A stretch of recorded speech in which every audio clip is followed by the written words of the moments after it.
It is the Sports Fix here on Flow FM, and lots of important matches played last week in River Murray Footy. And Big Brucey's back to help us go through them all. We had a bit of an upset amongst them as well. Brucey, how are you, mate? Oh, g'day there, Jason. And look, as we say on the Friday Night Footy Show, what a big week in River Murray football. And I tell you what, it was a huge week in River Murray football with that big upset, as you said in the intro, at Manham. And we might as well go to that game first and let's have a look at it. Yeah, I think that's where we should start. Manham taking on the top side, Imperials, and it was the Roos at home that did enough. Imperials kicked themselves out of it 8-15-63. Manham 10-8-68, winners by 5 points, and they came from, nearly 5 goal down or 4 goal down at quarter time to get the job done, Bruce. Oh, they certainly did, and they tell me it was a ripper of a game, and as you said, Imps sort of led most of the match,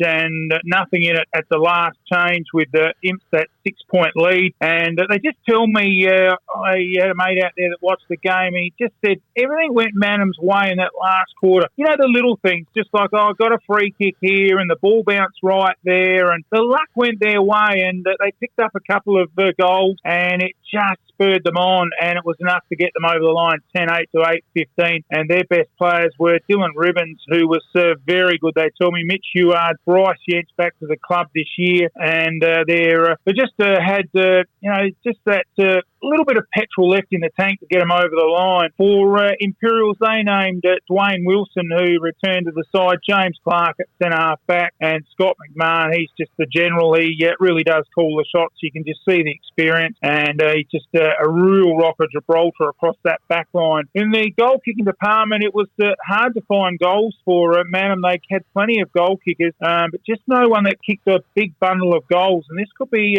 one of the things they'll work on in the next few weeks. Jake Keller kicked a couple, as did Bailey Bougen, but the rest of their goals were all singles. So out of that 10, 6 single goal kickers. For Imperials, well, it was Johnny Boris up forward, who continues on his merry way, and he is just an absolute standout in the comp at the moment with the goal kicking. Booted another half a dozen, and not a bad performance, 6 out of 8 goals in a close match. So that was a look at that game. A great win for Manham, really sets their season up and cements them in that 5th spot, I reckon, Jace. Certainly does, Bruce. Tell you what, at quarter time, you would have thought Boris had 4 to quarter time and was eyeing off a massive bag. So they did well to restrict him and Imperials after quarter time. But big win for Manham, and that pretty much it entrenches them in the top 5. We'll have a look at that later soon. The Bears, let's talk about Menengi. They didn't have it all their own way against Ramblers here at Menengi Oval, and they got over the line in the end, Bruce, but not in convincing fashion. Well, that's a very good call there, Jason.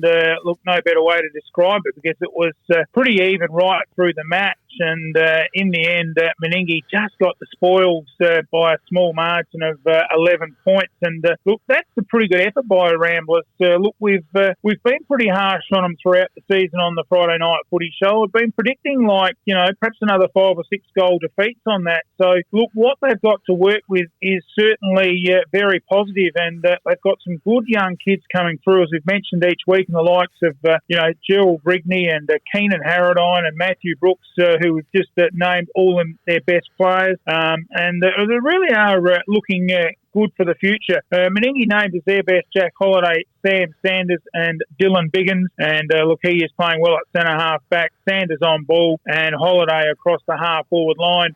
For Ramblers, you better not miss out Aaron Pratt. He is just a gun, best on ground, and for the Ramblers, and real in-and-under type player around those stoppages, and tries to give Ramblers that first use of the ball. In the goal-kicking department, well, it was a tough day to kick goals, as we remember last weekend. It was blowing a gale. It was wet and windy, and look, some places bogged up pretty well across South Australia. Look, the River Murray ovals do tend to keep very much pristine, and it still was hard to kick goals. For Menengi, Sanders kicked a couple, as did Holliday. They were their majors, whilst for Ramblers, a good effort by young Brooksy.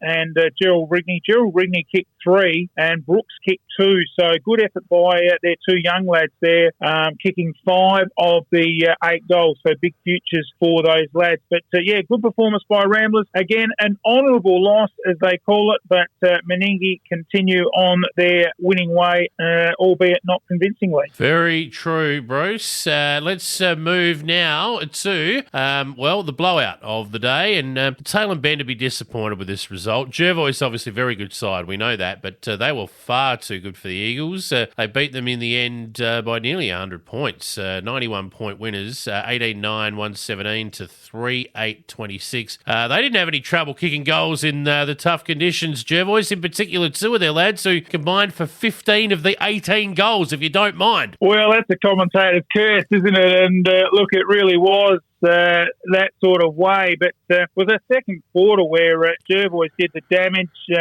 Tailem Bend failed score. They just got 2 solitary points. Jervois smashed on 5 more goals to have a half-time convincing winning lead of 9, 4-1-5. And it didn't get any better in that third quarter, kicking another 5-0.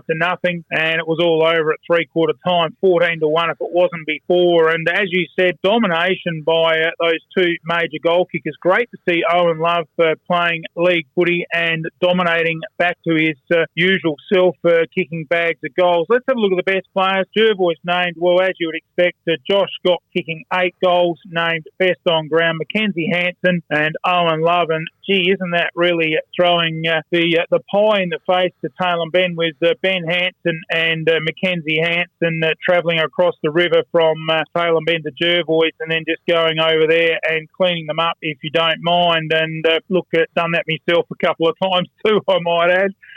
But Scott, Mackenzie and Love and Dylan Barry in sensational form. For Tailem Bend, better players a little hard to find. Daniel Perks was most consistent for them. Westhoff did well in the ruck, and Lockie Thomas, a young emerging lad coming through, was named in their best. But it was hard to find their better players in a dirty day out for the Eagles. Goal kickers for Tailem Bend, well, it was all singles. They only got 3, Chandler, Hogarth and Thomas, all singles, and that's got to be something. I do know they didn't have Connor Smelt, one of their goal kickers, playing, but yeah, they had most of their other good players, so this is a very good win for Jervois. And as we've said on the Friday night sports show, the only thing Jervois have got to work out is that 5 don't go into 4, and that they cannot play all those trump players in the 2 Farahs, the 2 Hansons and Josh Scott on a given day, with just the 2 allowed for -1 in the under-18 department. So that'll be something they'll have to look at. Maybe one of them might get injured later in the season, but right now Jervois are odds on, I think, to play in that grand final and snatch 3 in a row. Wow, wouldn't that be something? They're going beautifully. They're on top of the ladder again now on the back of Imperial's loss to Manham. So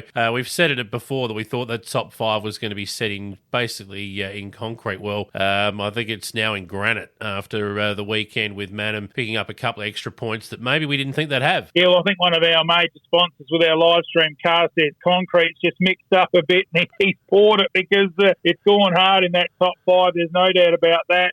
Jervois, I think, will finish top. Imp second.